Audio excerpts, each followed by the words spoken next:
127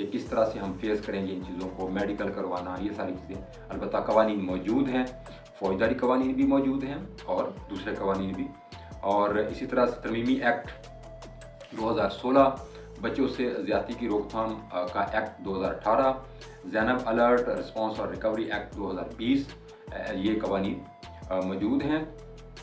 اسی طرح سے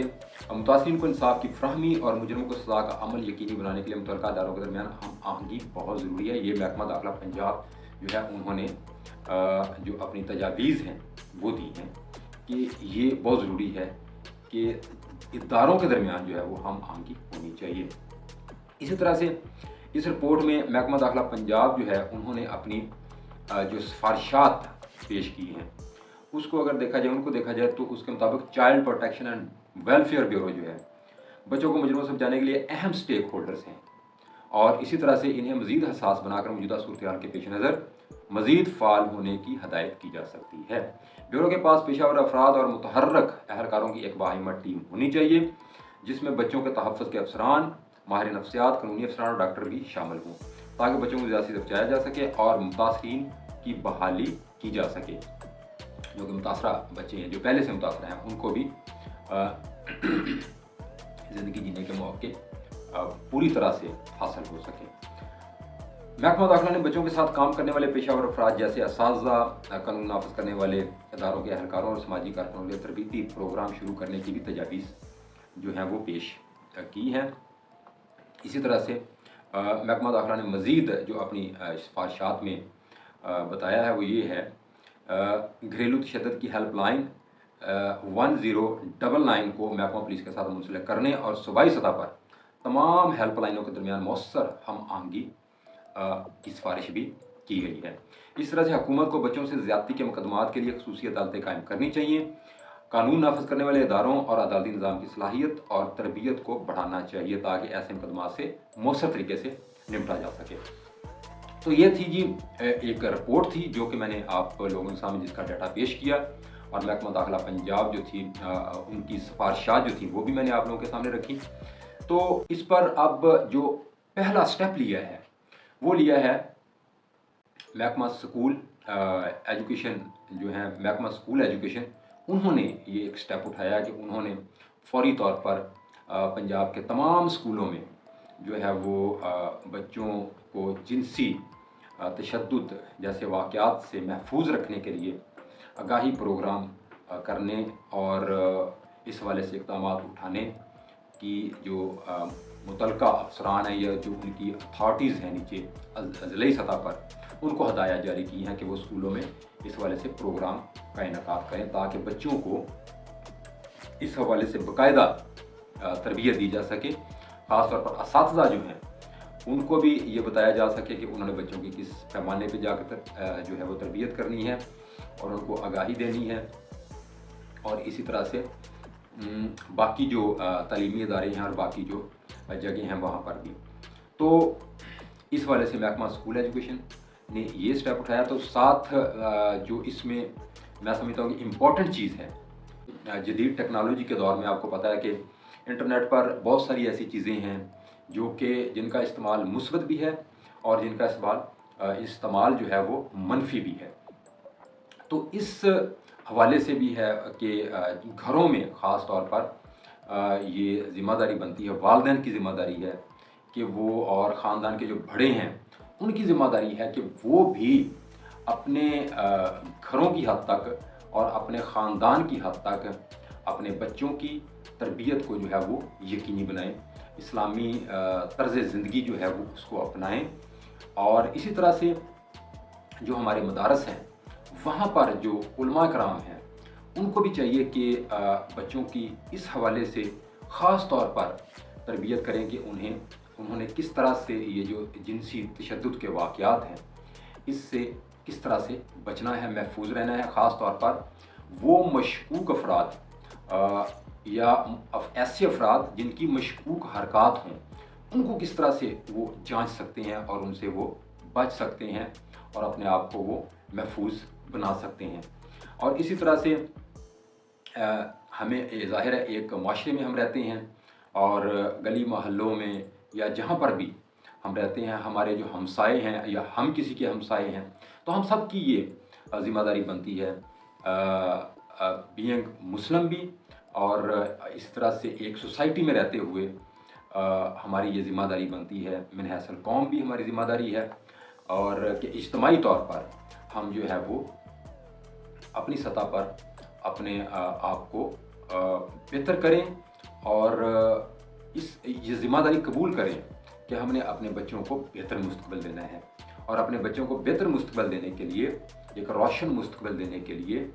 ہمیں جو ہے وہ اس طرح کے اقدامات اٹھانے چاہیے کہ ہم اپنے بچوں کی جو تربیت ہے وہ اس پیمانے پہ کریں کہ وہ موجودہ دور میں، جب میں پہلے بتا چکا ہوں کہ انٹرنیٹ بھی موجود ہے اور سارا کچھ موجود ہے، کہ ہم نے اس پیمانے پہ تربیت کرنی ہے کہ وہ اگر کچھ اس طرح کی نیگیٹو چیزیں ہیں تو ان سے انہوں نے کس طرح سے اپنے آپ کو محفوظ بنانا ہے، اور کس طرح سے ان کو ہم نے بزی رکھنا ہے۔ یہ بھی بڑی ضروری چیز ہے کہ ان کو مصروف رکھنا ہے بچوں کو، اب ان کی تعلیم و تربیت میں یا کھیلوں جیسی سرگرمیاں جو ان میں مصروف رکھنا ہے، تاکہ ان کی جسمانی مشقت بھی بڑھے اور وہ جسمانی طور پر بھی فٹ ہو جائیں، اور دماغی طور پر بھی وہ جو ہے وہ صحت مند رہ سکیں۔ تو جب صحت مند معاشرہ ہوگا تو پھر ظاہر ہے پاکستان کا مستقبل بھی روشن ہوگا، ظاہر ہے پاکستان نئی جنریشن جو ہے، یہ ہمارے بچے جو ہیں، یہ پاکستان کا مستقبل ہے، تو پاکستان کا مستقبل روشن ہوگا تو پاکستان خوشحال ہوگا۔ اس حوالے یہ میرا تھا جی آج کا پروگرام، جس میں میں نے یہ بچوں سے متعلق میں چاہتا ہوں کہ یہ ہم سب کی ذمہ داری ہے، خاص طور پر ہمارا جو مین سٹریم میڈیا ہے اس کی تو بہت زیادہ ذمہ داری ہے کہ وہ اس پر باقاعدہ پروگرام چلائے، اور اس قدر یہ جو رپورٹ ہے یہ صرف 5.5 ماہ کا ڈیٹا جو ہے وہ اس میں شامل کیا گیا۔ آپ اندازہ کریں یہ صرف 5.5 ماہ کا ڈیٹا اور 10 اضلاع کا ہے، اور باقی پنجاب کے جو اضلاع ہیں ان کا ڈیٹا اس میں شامل نہیں ہے۔ اور اس طرح سے پورے پاکستان کو اگر ہم دیکھیں یا پنجاب کے دوسرے اضلاع کا اوورآل دیکھیں، یا جو اس سے قبل واقعات ہو گئے ان کو اگر شامل کیا جائے تو کس قدر یہ واقعات بڑھ سکتے ہیں، اور کس قدر بھیانک یہ ایک منظر پیش کر رہے ہیں واقعات، اور کتنی یہ پریشان کن اور تشویش والی بات ہے کہ ہم کس طرح کے معاشرے میں رہ رہے ہیں، اور ہمیں اس معاشرے کو، اپنے گرد و نواح کو، اپنے معاشرے کو کس طرح سے ہمیں جو ہے وہ پروان چڑھانا ہے، تعمیراتی سوچ جو ہے وہ اس میں پیدا کرنی ہے۔ یہ ہم سب کی ذمہ داری ہے، تو ہمیں اپنی ذمہ داریوں کو جو ہے وہ سمجھنا چاہیے، اور اس حوالے سے فوری اقدامات اٹھانے کی ضرورت ہے، حکومتی سطح پر بھی اور عوام کی سطح پر بھی۔ اجازت دیجیے جی، اللہ حافظ۔